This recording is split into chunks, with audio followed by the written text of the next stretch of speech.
সূরা আত-তিন মানব সৃষ্টির গৌরব ও সতর্কবার্তা।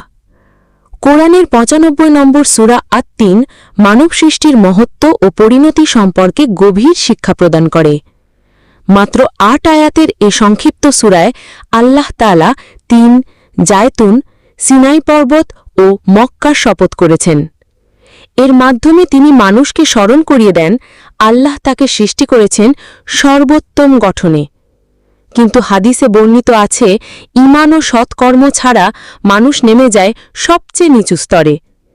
এ সূরার শিক্ষায় স্পষ্ট, মানুষের সম্মান ও মর্যাদা তার কর্মফলেই নির্ধারিত হয়। ধর্ম বিশেষজ্ঞরা বলেন, সূরা আত-তিন শুধু মানব মর্যাদার ঘোষণা নয়, এটি একটি সতর্কবার্তাও। আল্লাহ দেওয়া সেরা গঠন ও জ্ঞানকে যদি সৎ কাজে ব্যবহার না করা হয়, তবে সেই মানুষ অমানবিক জীবনের দিকে ধাবিত হয়। শেষ আয়াতে আল্লাহ ঘোষণা করেছেন, তিনি হচ্ছেন সর্বশ্রেষ্ঠ বিচারক। তাই কিয়ামতের দিন মানুষকে তার কাজের পূর্ণ হিসাব দিতে হবে।